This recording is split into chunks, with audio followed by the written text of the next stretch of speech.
खौफ खुदा पैदा हो गया शोहर में और बीवी दोनों में, उस दिन इन दोनों को आपस में मोहब्बत हो जानी है। मैं सही अर्ज कर रहा हूँ। वो रीजन जिसकी वजह से हमारे यहाँ नफरतें फैलती हैं, एक तो मैंने बताया ना, एक ये गैजेट है, इसने तो फैला दी। दूसरी बात ये कि मर्द हजरात क्या होशियारी करते हैं, ओ जी तुम्हारे लिए तो कर रहा हूँ, यानी उनके ऊपर डाल के एहसान कर देते हैं बीवियों पे, बच्चों पे, तुम्हारे लिए ही तो कर रहा हूँ, मुझे क्या शौक पड़ा है।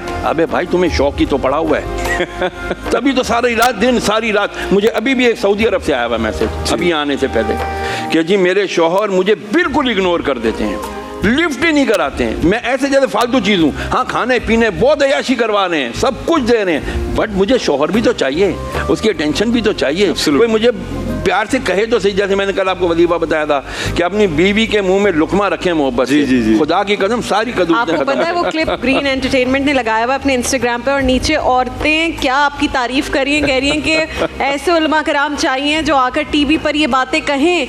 वो कह रहे हैं हमारा मियाँ तो शर्म महसूस करता है, वो तो सही मुंह बात नहीं करता। मुझे इतना दुख हुआ वो कमेंट कर कल्चर है ना हमारा इस तरह का ना कि वो बहुत आसान वजीफा भी बता देता हूं। वो जो करते हैं शहरियार साहब, जो मर्द ये करते हैं उनको तो फिर रनमुरीद कहा जाता है, बीवी का गुलाम कहा जाता है, ये तो सोसाइटी भी तो उनको नहीं कहीं का फिर छोड़। यार आप परवाह क्यों करते हैं लोगों की? बहन भाइयों में भी अक्सर बहुत दूरी होती है, लोग अपनी बहनों को भी बहुत निगरानी, हाँ तंग भी करते हैं, टॉर्चर कर लेंगे, लेकिन जब बहन घर से कोई काम कहेगी ना उसके काम नहीं करते। मेरे तो 3 बड़े भाई थे, मेरी तो ड्यूटी थी रिमोट उठा के दो, पानी पिलाओ, ये करो, मैं पूरा दिन भागती रहती थी आगे पीछे। अब मैं जाती हूँ जब शादी होने के बाद तो कहती हूँ रिमोट उठा के दो, पानी पिलाओ लेकिन मैंने जो अक्सर देखा है कि बहन भाइयों में बहुत प्यार होता है, नॉर्मली बहुत प्यार होता है। अक्सर भाई जो है ना बहनों को निगलेक्ट करते हैं, उनके कामों को निगलेक्ट करते हैं। वजह सिर्फ और सिर्फ इल्म से दूरी है, दीन से दूरी है। अगर इन्हें पता चल जाए कि बहन भाई और माँ बाप ये बेटियों के क्या रुतबे हैं, तो खुदा की कसम रसूल ने ऐसे तो नहीं फरमा दिया सल्लल्लाहु अलैहि वसल्लम कि फातिमा मेरे जिगर का टुकड़ा है, जिगर का टुकड़ा। आपको पता है जिगर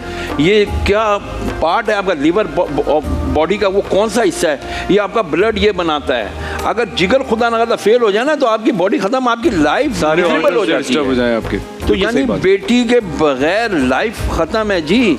बेटियां इसलिए नहीं हम पैदा करते कि जी शादियां करके दूसरों के हवाले करके उनकी मारें खाएं, उनकी जूतियां खाएं, उनकी गालियां खाएं, उनकी बहन और माँ के सास नंद के वो जो है ना ताने और क्या मैं क्या अर्ज़ करूं। मैं कल रात को भी बैठा हूँ, मगरिब के बाद भी एक फ़ोन आ गया था, यही था कि जी मेरा शौहर मुझे मारता है सिर्फ इस बात पर कि जी तू मेरी माँ की खिदमत नहीं करती, तेरी माँ की मुलाजमा है, तू मुलाजमा बना कर लाया है, बेशरम। तेरी बहन को अगर इस तरह कोई ट्रीट करे तुझे अच्छा लगेगा? बिल्कुल सही बात। बेशरम लोग हो गए हैं, जिम्मेदारी लड़की की। Really very sorry if I am getting emotional. This is रसूलुल्लाह अलैहिस्सलाम ने फरमाया हुज्जतुल विदा, ऐ लोगों अपनी औरतों के मामले में अल्लाह से डरो। 3 मरतबा फरमाया, बहन, बीवी, बेटी, माँ, और माँ जिसके कदमों तले जन्नत रख दी गई है। अल्लाह अकबर, उसकी जिम्मेदारी करते हो।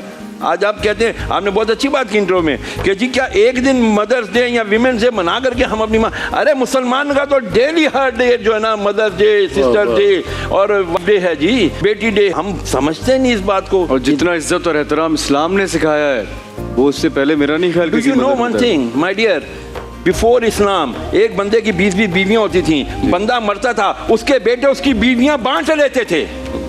जहालत का ये आलम था। फिर कहते हैं जी इस्लाम ने क्या दिया, औरत को मकाम नीचे से उठा करके कहाँ अर्शों तक पहुंचा दिया, उसके कदमों तले जन्नत डाल दी। उसको फरमा दिया माँ को देखोगे तो तुम्हारे नजर पलटने से पहले, बाप को माँ को देखोगे नजर पलटने से पहले तुम्हारी मगफिरत हो जाएगी, गुनाह माफ कर दिए जाएंगे। और आज हम माँ को कहते हैं माँ तू मेरी बीवी के ऊपर चढ़ती है, तू मेरी बीवी को बोलती है। ना करें, इंसाफ करें, बराबरी करें। मेरी तमाम मर्दों शौहरों से रिक्वेस्ट है आपके प्लेटफॉर्म के जरिए से, खुदा के लिए कुछ दीन पढ़ लें, उलमा की सोबत इख्तियार कर लें, वो आपको बता देंगे कि औरत का मकाम क्या है, यानी बीवी का मकाम क्या है, माँ का मकाम क्या है। इंशाल्लाह इक्वालिटी करेंगे, दुनिया भी जन्नत बनेगी, आखिरत भी।